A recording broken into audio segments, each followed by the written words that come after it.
അതൊരു നെഗറ്റീവ് രീതിയിലല്ല നമ്മളതിനെ ഇൻ്റർപ്രറ്റ് ചെയ്യുന്നത്. അതായത് ചെയ്യുന്ന കാര്യങ്ങൾ ഏറ്റവും അടിത്തട്ടിൽ ഇപ്പം ഒരു ഇൻ്റഗ്രൽ ഹ്യൂമനിസം അല്ലെങ്കിൽ അന്ത്യോദയ എന്നൊക്കെ പറയുന്ന രീതിയിലുള്ള ഒരു എക്കണോമിക് കോൺസെപ്റ്റിലാണ് BJP ഒരു ഇത് ചെയ്യുന്നത്. അപ്പോൾ അതിനകത്ത് ഈ പറയുന്ന എത്ര പേർക്ക് ഏതാണ്ട് 95 crore വോട്ടേഴ്സ് ഉണ്ടെന്നാണ് പറയുന്നത്. അതിനകത്ത് നോക്കുകയാണെങ്കിൽ ഫ്രീ ഗ്യാസ് കണക്ഷൻ കൊടുത്തിട്ടുള്ളത് ഇപ്പോൾ പ്രഖ്യാപിച്ചതോ അല്ലെങ്കിൽ ഇത് കൊടുക്കാമെന്ന് പറഞ്ഞതോ അല്ല, സബ്സിഡി എന്നുള്ളത് പറഞ്ഞതല്ല. 10.11 crore ആണ് സ്ത്രീകൾക്ക്. കൺസ്ട്രക്ഷൻ ഓഫ് 11.72 crore ടോയ്ലറ്റ്സ് ആണ്. 51.6 കോടി ജൻധൻ അക്കൗണ്ടുകളാണ്. ഇന്ന് 2 ലക്ഷം കോടിയാണ്. ഇവിടെ തുടങ്ങിയപ്പോൾ എല്ലാവരും പറഞ്ഞു ഈ അക്കൗണ്ട് പൈസ ഇല്ലാത്തവർക്ക് എന്ത് അക്കൗണ്ട് എന്ന്. ഇന്ന് പൈസ ഇല്ലാത്തവരുടെ 2 ലക്ഷം കോടി രൂപ ഇന്ന് ബാങ്കുകളിൽ നിക്ഷേപമായിട്ട് കിടക്കുന്നുണ്ട്. ആവാസ് യോജന പ്രകാരം 2.6 കോടി വീടുകൾ നിർമ്മിച്ചു. 6.27 ആയുഷ്മാൻ ഭാരത് സ്കീമിലെ ബെനഫിഷ്യറി ഉണ്ടായി. ഏതാണ്ട് ഒരു 60 കോടി 70 കോടി ജനങ്ങൾക്കിടയിൽ ഈ അവരുടെ ഒരു ബെനഫിറ്റ് എത്തിക്കാൻ പറ്റി. ഏതാണ്ട് ഈ ഡയറക്റ്റ് ബെനഫിറ്റ് ട്രാൻസ്ഫറും മറ്റുമൊക്കെ കാരണം ഏതാണ്ട് 2.7 ലക്ഷം കോടി രൂപയുടെ ബെനഫിറ്റാണ് കേന്ദ്ര ഗവൺമെൻറ് ഉണ്ടായെന്നുള്ളതാണ് കണക്ക്. അപ്പോൾ ഈ പറയുന്ന ചെയ്യുന്ന കാര്യങ്ങൾ ഒരു പണ്ടൊക്കെ ഉണ്ടായിരുന്നത് പോലെ അന്ന് പാർലമെൻറ്റിൽ പറഞ്ഞിരുന്നത് 1 രൂപ ചിലവാക്കുമ്പോൾ 15 പൈസയോ 18 പൈസയോ മറ്റോ ആണ് ആളുകൾക്ക് ബെനഫിഷ്യറീസ് കിട്ടുന്നത്. അതിൽ നിന്ന് മാറി 1 രൂപ ബാങ്കിലിട്ടാൽ 1 രൂപയും അദ്ദേഹത്തിന് കിട്ടും. അത് ഡയറക്റ്റായിട്ട് വീട്ടിൽ കൊണ്ടുപോയി കൊടുത്ത് അതിൻ്റെ കൂടെ ഒരു രസീതും കൊടുക്കുന്ന ഒരു രീതിയല്ല. ഡയറക്റ്റ് ബാങ്ക് അക്കൗണ്ടിലേക്കുള്ള ട്രാൻസ്ഫറാണ്. ആ ട്രാൻസ്ഫറിന് വേണ്ടിയിട്ട് ചെയ്തതിൻ്റെ ഗുണം എന്ന് പറയുന്നത് 2.7 ലക്ഷം കോടി രൂപ. ഇന്ന് ആ ഡിജിറ്റൽ ഡിസ്ട്രപ്ഷനും അല്ലെങ്കിൽ ആ ഡിജിറ്റൽ ഇന്ന് നമുക്ക് മനസ്സിലാവും. ഈ ഫ്രാൻസിലെ പ്രീമിയറൊക്കെ പ്രസിഡൻറ്റും ഒക്കെ വന്ന് തന്നെ നമ്മുടെ ഈ UPIയുടെ മാജിക്ക് കാണുന്ന ആ ഡിജിറ്റലൈസേഷൻ്റെ ആ ഒരു ഇമ്പാക്റ്റ് ഇന്ന് ക്രെഡിറ്റ് കാർഡിൻ്റെയൊക്കെ ഈ പറയുന്ന പണ്ട് നമ്മൾ ഒരു ക്യാഷിൻ്റെ ക്യാരിയിങ് കോസ്റ്റ് മറ്റൊക്കെ സംസാരിക്കുമ്പോൾ ഇതിന് ബെനഫിറ്റ് ചെയ്യാൻ പോകുന്നത് വിസയും മാസ്റ്റർ കാർഡും പോലുള്ള ഭീമന്മാരാണ്. അതുകൊണ്ട് ഇത് അവരെ ഇത് ചെയ്യാൻ വേണ്ടിയിട്ടാണെന്ന് നേരത്തെ ഈ അദാനിയുടെ കാര്യം പറയുന്ന പോലെ. പക്ഷേ ഇന്ന് UPI എന്ന് പറയുന്ന സാധാരണക്കാരന് 1 രൂപ പോലും ചിലവില്ലാതെ ഇന്ന് ഒരു സീംലെസ് ആയിട്ട് ട്രാൻസ്ഫർ ചെയ്യാനുള്ളൊരു ടെക്നോളജി ഉണ്ടാക്കി. അങ്ങനെ ചെയ്യുന്ന ഒരു രീതിയിലേക്ക് വന്നപ്പോൾ നാച്ചുറലി ആ ബെനഫിറ്റിൽ നിന്ന് ടച്ച് ചെയ്യാത്ത ഏതെങ്കിലും ഒരു വോട്ടറുണ്ടോ? അതായത് ഈ 95 പേരിലും ഈ ഡിജിറ്റൽ ട്രാൻസ്ഫേഴ്സും മറ്റുമൊക്കെ ചെയ്യുന്നത്. അപ്പോൾ ഇതിനകത്ത് വരാത്തതുണ്ടെങ്കിൽ പല ഡെവലപ്മെൻറ്റും ഇപ്പോൾ ഫാമർ ബില്ലിൽ ഉണ്ടായിട്ടുള്ള ചേഞ്ചസ്, അതായത് ഒരു മിഡിൽ മെന്നെ ടോട്ടലി അവോയ്ഡ് ചെയ്യാൻ. ഇന്ന് ഒരു കാര്യം കൂടെ പറഞ്ഞ് ഞാനൊന്ന് ക്വിക്കായിട്ട് നിർത്താം. അതായത് നേരത്തെ ഇവിടെ പറയുകയുണ്ടായി, സൂചിപ്പിക്കുകയുണ്ടായി, അതായത് വിലക്കയറ്റം ഉണ്ടെന്നും കർഷകർക്ക് ഇത് കിട്ടുന്നില്ല എന്നും. എക്സാക്ട്ലി ഇന്ന് വിലക്കയറ്റം ഈ പറയുന്ന ടൊമാറ്റോ വിലക്കയറ്റം ഉള്ളതിൻ്റെ കാരണം എന്താ? ആ ഇടനിലയിലുള്ള ആളുകൾ ഇതിൽ നിന്ന് ഇതിൻ്റെ യഥാർത്ഥ ബെനഫിഷ്യറി ആയിട്ട് ഉള്ള ഫാർമറിന് ഇതിനെ കിട്ടുന്നില്ല. അതിന് വേണ്ടി വന്ന ഫാം ബില്ലിനെ ശക്തിയുക്ത എതിർത്തു. അത് അതിൻ്റെ റീസൺസൊക്കെ വേറെ ആണെങ്കിൽ പോലും അതിനെ നമ്മൾ നെഞ്ചോട് ചേർത്ത് ഇത് വേണ്ട. അതായത് എല്ലാ പാർലമെൻ്ററി കമ്മിറ്റീസും എല്ലാ പ്രാവശ്യവും ഈ മണ്ഡി സിസ്റ്റവും മറ്റുമൊക്കെ മാറണം എന്ന് പറഞ്ഞിട്ടുള്ള അവിടുന്ന് അതുപോലും നമ്മൾ ചെയ്തില്ല. പക്ഷേ ഇന്ന് ഇത് ചെയ്ത് കഴിയുമ്പോൾ ഇവിടെ വന്ന് നമുക്ക് വിലക്കയറ്റത്തെ പറ്റി പറയുന്നു, വിലപിക്കുന്നു, അതുപോലെ ഫാർമേഴ്സിൻ്റെ പ്ലൈറ്റിനെ പറ്റി പറയുന്നു. പക്ഷേ അത് എല്ലാം കൂടെ നോക്കുകയാണെങ്കിൽ ആക്ച്വലി ഒരു ഫെർട്ടിലൈസറിൻ്റെ കാര്യം ശ്രീ ശിവശങ്കർ നേരത്തെ പറയുണ്ടായി. എല്ലാ മേഖലകളിലും ടച്ച് ചെയ്യാൻ പറ്റി എന്നുള്ളതിൻ്റെ ഒരു കോൺഫിഡൻസ് തന്നെയാണ്. അപ്പോൾ ഡെഫിനറ്റ്ലി ഒരു ബഡ്ജറ്റ് അവലോകനം എന്നുള്ളതിനെക്കാട്ടിലും ഇതൊരു എന്താ പറയുന്ന ഒരു പ്രോഗ്രസ് റിപ്പോർട്ട്, അല്ലെങ്കിൽ ഇതുവരെ ചെയ്ത കാര്യങ്ങൾ ഇങ്ങനെയാണ്, അപ്പോൾ ഇതിൻ്റെ ഒരു കണ്ടിന്യൂവേഷൻ തന്നെ ആയിരിക്കും എന്നുള്ളതിൻ്റെ ഒരു സ്റ്റേറ്റ്മെൻറ്റ് തന്നെയാണ് ഈ പ്രാവശ്യത്തെ ഈ വോട്ട് ഓൺ അക്കൗണ്ടിൽ ഞാൻ കാണുന്നത്. രഞ്ജിത്ത് കാർത്തി, ഒരു കാര്യം കൂടി, അതായത് ഈ അടിസ്ഥാന വർഗത്തെയൊക്കെ പ്രൊജക്റ്റ് ചെയ്യാൻ വേണ്ടി മാത്രം ഒരു മൂലക്കിങ്ങനെ നിർത്തി എന്നല്ലാതെ ആത്മാർത്ഥമായിട്ടുള്ള സമീപനം സർക്കാരിൻ്റെ ഭാഗത്തുനിന്നുണ്ടാകുന്നില്ല. അതേസമയം കോർപ്പറേറ്റുകളെ സഹായിക്കുന്ന ഒരു നിലപാട്, അതാണ് ഈ ബജറ്റിൽ പ്രതിഫലിക്കുന്നത് എന്ന ഒരു ആരോപണവും ഇടതുപക്ഷത്തിൻ്റെ ഇതിനകത്ത് നമുക്ക് ഈ പറയുന്ന ഏത് രാജ്യത്തിന് മുന്നോട്ട് പോകണമെങ്കിൽ രണ്ട് രീതിയിലുമുള്ള ആളുകൾ വേണം. ഇതൊരു മിക്സഡ് എക്കോണമി ആയിട്ടാണ് നമ്മൾ കാണേണ്ടത്. അപ്പം അദാനീസും അംബാനീസും ഒക്കെ പറയുന്ന കോൺഗ്ലോമറേറ്റ്സ് ഉണ്ടെങ്കിലേ നമുക്ക് വാസ്തവം പറഞ്ഞാൽ ലോകത്തിനോട് കിടപിടിക്കാൻ ഒക്കുള്ളൂ. ഏത് ലോകരാഷ്ട്രത്തിലെ നേതാക്കന്മാർ വന്നാലും അവരോട് ഒരു ട്രേഡ് ഡെലിഗേഷൻ ഉണ്ടാവും. ഈ US നിന്ന് വന്നാലും അവരുടെ ഏറ്റവും വലിയ ബിസിനസ്സുകാരുടെ ഒരു ഡെലിഗേഷൻ ഉണ്ടാകും. കാരണം ഈ എഗ്രിമെൻറ്റ്സ് ഗവൺമെൻറ് ടു ഗവൺമെൻറ് ആണെങ്കിലും ഇത് എക്സിക്യൂട്ട് ചെയ്യേണ്ടത് ബിസിനസ് ഹൗസസ് ആണ്.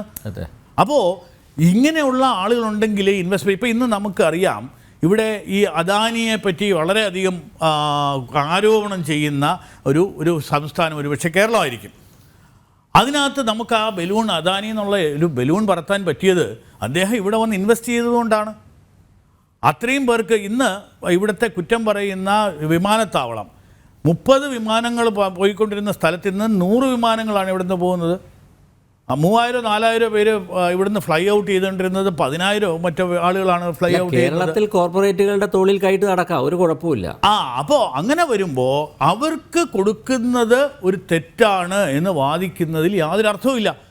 കാരണം എംപ്ലോയ്മെൻറ്റ് ജനറേഷൻ അത് വളരെ ക്ലിയറാണ്. കാരണം എന്ന് പറഞ്ഞാൽ അതിന് ഒരു രാഷ്ട്രീയമോ അതിനകത്ത് വരുന്ന ഒരു തോട്ട് പ്രോസസ്സിലെ വ്യത്യാസം ഞാൻ അംഗീകരിക്കുന്നു. ഒരു ഗവൺമെൻറ് ഓൺ ചെയ്യണമെന്ന്. പക്ഷേ ഈ പറയുന്ന സർക്കാർ വന്നത് വളരെ കൃത്യതയോടെ രാമക്ഷേത്രം പണിയും, 370 മാറ്റും, ഇങ്ങനെ പറയുന്നതിൻ്റെ കൂട്ടത്തിൽ ഒരു പബ്ലിക് പ്രൈവറ്റ് പാർട്ട്ണർഷിപ്പാണ്. ഒരു പബ്ലിക് സെക്ടർ അണ്ടർടേക്കിങ്സിനെ നോക്കിക്കൊണ്ടുള്ള ഒരു വികസന മോഡൽ അല്ല പറഞ്ഞിരിക്കുന്നത്. അതിനു വേണ്ടിയാണ് വോട്ട് ചെയ്തത്. അപ്പോൾ അതിന് ഈ പറയുന്ന പോലെ ഒരു ആരോപണം ഉന്നയിച്ചത് കൊണ്ട് നമുക്ക് ഈ പോലെ ചർച്ചകളിലൊക്കെ പറയാം എന്നല്ലാതെ വാസ്തവം പറഞ്ഞാൽ ഞാൻ ഒരു ചെറിയൊരു എക്സാമ്പിൾ കൂടെ പറയാം. ഇപ്പം LICയുടെ ഡിസ്ഇൻവെസ്റ്റ്മെൻറ്റ് നടത്തി. അന്ന് LIC വിറ്റ് തുലച്ചു എന്ന് പറയും, നമ്മളെല്ലാവരും വർത്തമാനം പറയുന്നുണ്ട്. ഇതിനകത്ത് ആക്ച്വലി നടന്നത് എന്താ? ഈ LICയുടെ ഒരു 5% ഷെയർ ഡിസ്ഇൻവെസ്റ്റ് ചെയ്തപ്പോൾ അതിൽ പാർട്ടിസിപ്പേറ്റ് ചെയ്യാൻ അതിനകത്ത് ഇൻവെസ്റ്റേഴ്സിന് അതിൻ്റെ ഗ്രോത്തും മറ്റുമൊക്കെ ഇത് ചെയ്യാനായിട്ട് ഇൻവെസ്റ്റേഴ്സിനും പറ്റി. ഇതിനകത്ത് സ്പെക്കുലേഷൻ ഉണ്ട്. സ്റ്റോക്ക് എക്സ്ചേഞ്ച്, ഞാനൊരു വലിയ ഒരു സ്റ്റോക്ക് എക്സ്ചേഞ്ചിൻ്റെ ആരാധകനോ അല്ലെങ്കിൽ അതൊരു ബാരോമീറ്റർ ആണെന്ന് കണക്കാക്കുന്ന ഒരാളല്ല. പക്ഷേ ഈ സ്റ്റോക്ക് എക്സ്ചേഞ്ചിൽ ലിസ്റ്റ് ചെയ്തത് കൊണ്ട് ഒരു ഗുണമുണ്ടായത് എന്താ? ഈ പറയുന്ന ആളുകൾക്കെല്ലാം, അതിനകത്ത് ഇൻവെസ്റ്റ് ചെയ്ത ആളുകൾക്കെല്ലാം ഇതിൻ്റെ ഒരു ബെനിഫിറ്റ് കിട്ടാനായി കഴിഞ്ഞ പ്രാവശ്യം ഡിവിഡൻഡ് ഡിക്ലെയർ ചെയ്തിരുന്ന ഒരു പബ്ലിക് സെക്ടർ അണ്ടർടേക്കിംഗ് ആണ് LIC. LICയുടെ ഇന്നത്തെ പ്രൈസിൽ നോക്കുകയാണെങ്കിൽ ഏതാണ്ട് ഇഷ്യൂ പ്രൈസിനേക്കാൾ മുകളിലോട്ട് വന്നു കഴിഞ്ഞു. ഒരു ലോങ് ടേം ഇൻവെസ്റ്റ്മെൻറ്റ് അതിലൊരു ഭാഗവാക്കായി. അപ്പോൾ ഗവൺമെൻറ് ഹോൾഡ് ചെയ്യുന്ന ഷെയർസും ഞാൻ ഹോൾഡ് ചെയ്യുന്ന ഷെയറും വ്യത്യസ്തമല്ല എന്ന് ഞാൻ വിശ്വസിക്കുന്നു. കാരണം for the people by the people എന്നൊക്കെ നമ്മൾ പറച്ചിൽ മാത്രമേ ഉള്ളൂ. ഇത് ഗവൺമെൻറ്റിൻ്റെ കയ്യിൽ നിൽക്കണം. അപ്പോൾ ഈ ഗവൺമെൻറ് എന്ന് പറയുന്നത് ആരാ? ഒരു 5-6 പേരുള്ള ഒരു ചെറിയ ഒരു കൗൺസിലോ അല്ലെങ്കിൽ കമ്മിറ്റിയാണോ? അപ്പോൾ അതിനകത്ത് എനിക്കൊരു റോളില്ലേ? അപ്പോൾ എനിക്ക് ഒരു പബ്ലിക് ഇഷ്യൂ നടത്തി അതിൽ പാർട്ടിസിപ്പേറ്റ് ചെയ്ത ഞാൻ ജനങ്ങളുടെ ഭാഗമല്ലേ? അത് ജനങ്ങളുടെ കയ്യിലല്ലേ ഇരിക്കുന്നത്? അപ്പം ഇത് പ്രൈവറ്റ് ഭീമന്മാരുടെ കയ്യിലാണ്. ഇത് പബ്ലിക് ഇഷ്യൂ ആയിട്ടാണ് വന്നിട്ടുള്ളത്. അപ്പോൾ ഇങ്ങനെയുള്ള തെറ്റായ നറേറ്റീവ്സ് ക്രിയേറ്റ് ചെയ്യാതെ ഒരു പക്ഷേ അല്ല ക്രിട്ടിക്കലായിട്ട് നമ്മൾ എല്ലാത്തിനും സംസാരിക്കണം. അതിന് ക്രിറ്റിസിസംസ് ചെയ്യാൻ പാടില്ല എന്നല്ല. വാസ്തവം പറയാൻ നല്ലൊരു പ്രതിപക്ഷം ഇവിടെ ഉണ്ടാകേണ്ട ആവശ്യകതയും ഞാൻ എപ്പോഴും പറയും. എന്നാൽ മാത്രമേ നമുക്കൊരു കൺസ്ട്രക്റ്റീവായിട്ടുള്ള പ്രോഗ്രസ് ഉണ്ടാവുകയുള്ളൂ.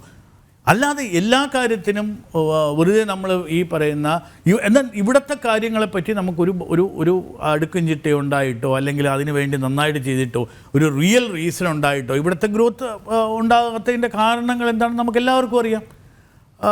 അങ്ങനെയുള്ള ഒരു ബഡ്ജറ്റിനെ ക്രിട്ടിക്കലായിട്ട് അസസ് ചെയ്തതിൻ്റെ ഒരു ഇത് ഞാൻ പറഞ്ഞതേ ഉള്ളൂ. എന്തായാലും കഴിഞ്ഞ 10 ഇയേഴ്സിൻ്റെ ഒരു ബാലൻസ് ഷീറ്റ് നോക്കുകയാണെങ്കിൽ അതിൻ്റെ ഒരു പ്രോഗ്രസ് ആണെങ്കിൽ ഞാനൊരു 60-70% സക്സസ് റേറ്റ് ഈ ഗവൺമെൻറ്റിന് 2 സക്സസീവ് ഗവൺമെൻറ്റിന് കേന്ദ്ര ഗവൺമെൻറ്റിന് ഡെഫിനറ്റായിട്ടുണ്ട്. അതിൻ്റെ ഒരു കോൺഫിഡൻസ് തന്നെയാണ്. അതിന് വന്നിട്ടുള്ള പ്രോഗ്രസ് റിപ്പോർട്ടിൽ ഈ പറയുന്ന ഒരു വലിയ റെസീലിയൻസ് ഉണ്ടായി. ആ റിപ്പോർട്ടൊക്കെ വായിക്കുമ്പോൾ നമുക്കറിയാം. ആനന്ദ നാഗേശ്വരൻ അദ്ദേഹത്തിൻ്റെ ഒരു പ്രീഫേസും മറ്റുള്ള റിപ്പോർട്ടിൽ നമുക്കറിയാം വളരെയധികം ഒരു ശക്തമായൊരു റെസീലിയൻസ് ഉണ്ടായി, ഒരു വി ഷേപ്പ് റിക്കവറി ഉണ്ടായി. പാൻഡമിക് സമയത്ത് നമുക്ക് എല്ലാവർക്കും അറിയാം ഇവിടെ നോട്ടടിക്കണമെന്നും മറ്റുമൊക്കെ പറഞ്ഞിട്ടുള്ള ശാസ്ത്രജ്ഞരും ഒക്കെ ഉണ്ട്.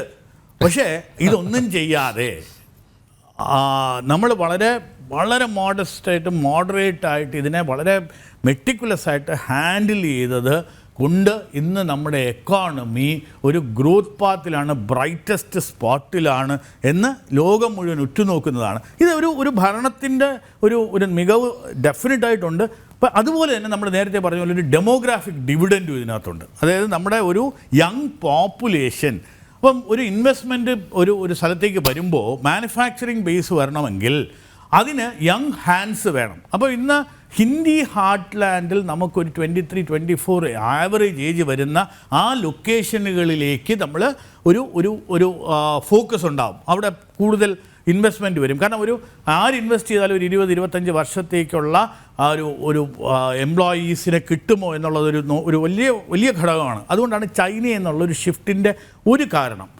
അതുപോലെ തന്നെയാണ് നമുക്ക് ഈ പറയുന്ന സ്കില്ലിങ്ങിൻ്റെ ഒരു സ്കില്ലിങ് ഇന്ത്യ ആണെങ്കിലും ഡിജിറ്റൽ ഇന്ത്യ ആണെങ്കിലും ഇങ്ങനെയുള്ള പ്രോജക്ട്സ് ആദ്യം മുതലേ ഒരു 10 വർഷം കൊണ്ട് നമ്മൾ കുറേയൊക്കെ നീറ്റ് കാറ്റഗറിയിലുള്ള, നീറ്റ് എന്ന് പറഞ്ഞാൽ not in education employment training അന്നുള്ള കാറ്റഗറിയിൽ നിന്ന് കുറേ പേരെയെങ്കിലും നമ്മളൊരു പ്രൊഡക്റ്റീവിലായിട്ട് മാറ്റാൻ സാധിച്ചു. അതൊക്കെ വലിയ തോതിലുള്ള ഒരു ഇമ്പ്രൂവ്മെൻറ്റ് നമ്മുടെ എക്കോണമിയിൽ ഉണ്ടാക്കി. ഇത് കണ്ടിന്യൂ ചെയ്യുമെന്നും അതുകൊണ്ടാണ് നേരത്തെ പറഞ്ഞ ഈ അമൃതകാലത്തിൽ ഒരു ആത്മനിർഭരത ഉണ്ടാകുമെന്നും നമുക്കൊരു വൺ ഓഫ് ദ മേജർ എക്കോണമീസായിട്ട് മാറാൻ സാധിക്കുമെന്നും അതിനേക്കുള്ള ഒരു നേർരേഖ തന്നെയാണ് ഈ ബഡ്ജറ്റിൻ്റെ ഇന്ന് വന്നിരിക്കുന്ന ഒരു ബഡ്ജറ്റ് എന്ന് ഞാൻ പറയില്ല, ഒരു നയരേഖ എന്നും ഞാൻ വിശ്വസിക്കുന്നു.